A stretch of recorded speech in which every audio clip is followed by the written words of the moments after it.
రోజున మా రాష్ట్ర పార్టీ అధ్యక్షురాలు శ్రీమతి దగ్గుబాటి పురంధరేశ్వరి గారు ఇచ్చిన పిలుపు మేరకు నేడు రాష్ట్రంలో వైసీపీ ప్రభుత్వం అవలంబిస్తున్న ప్రజా వ్యతిరేక విధానాలను నిరసిస్తూ గ్రామాన ప్రజాపూర యాత్రని రాష్ట్రంలోని అన్ని నియోజకవర్గాల్లో చేయడం జరుగుతుంది.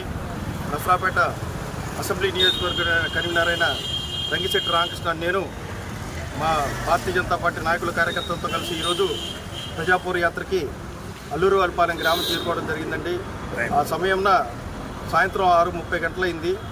అప్పుడు గ్రామంలో మేము కరపత్రాలు పంచుతూ ప్రచారం చేసుకుంటుంటే అక్కడున్న ఎంపీటీసీ వెంకటప్పారెడ్డి అనే అతను, ఆర్ఎంపీ జయభారత్ రెడ్డి అనే అతను, మీరెవర్రా, మీ మోడీ ఎవర్రా, మీ పురంధరేశ్వరి ఎవర్రా, మీ బీజేపీ ఎవర్రా, నా కొడుకులందరూ ఎవర్రా, ఇక్కడ ఈ రాష్ట్రంలో ఏ నా కొడుకు తిరగటానికి వీల్లేదంటూ మా ప్రధానమంత్రి గారిని, మా రాష్ట్ర అధ్యక్షురాలు గారిని, మా బీజేపీ పార్టీని దుర్భాషలాడుతూ మా ప్రచార వెహికల్ని మోసం చేయడం జరిగింది.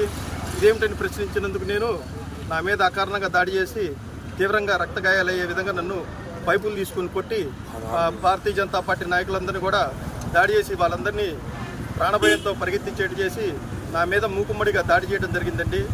దీనికి ప్రభుత్వం వారు నాకు తగిన న్యాయం చేసి ఈ వ్యతిరేక అరాచక ప్రభుత్వం దీనికి సమాధానం చెప్పాలి. ఈ సందర్భంగా భారతీయ జనతా పార్టీ తరఫున మేము ప్రశ్నిస్తున్నాం. జై హింద్, భారత్ మాతాకి, భారత్ మాతాకి.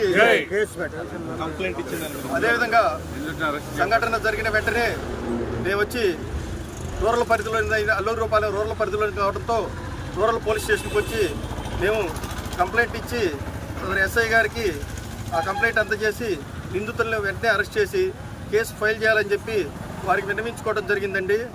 ఈ సందర్భంగా పోలీస్ డిపార్ట్మెంట్ కూడా నిందితుల మీద వెంటనే తగు చర్యలు తీసుకోవాల్సిందిగా కోరుతున్నాను.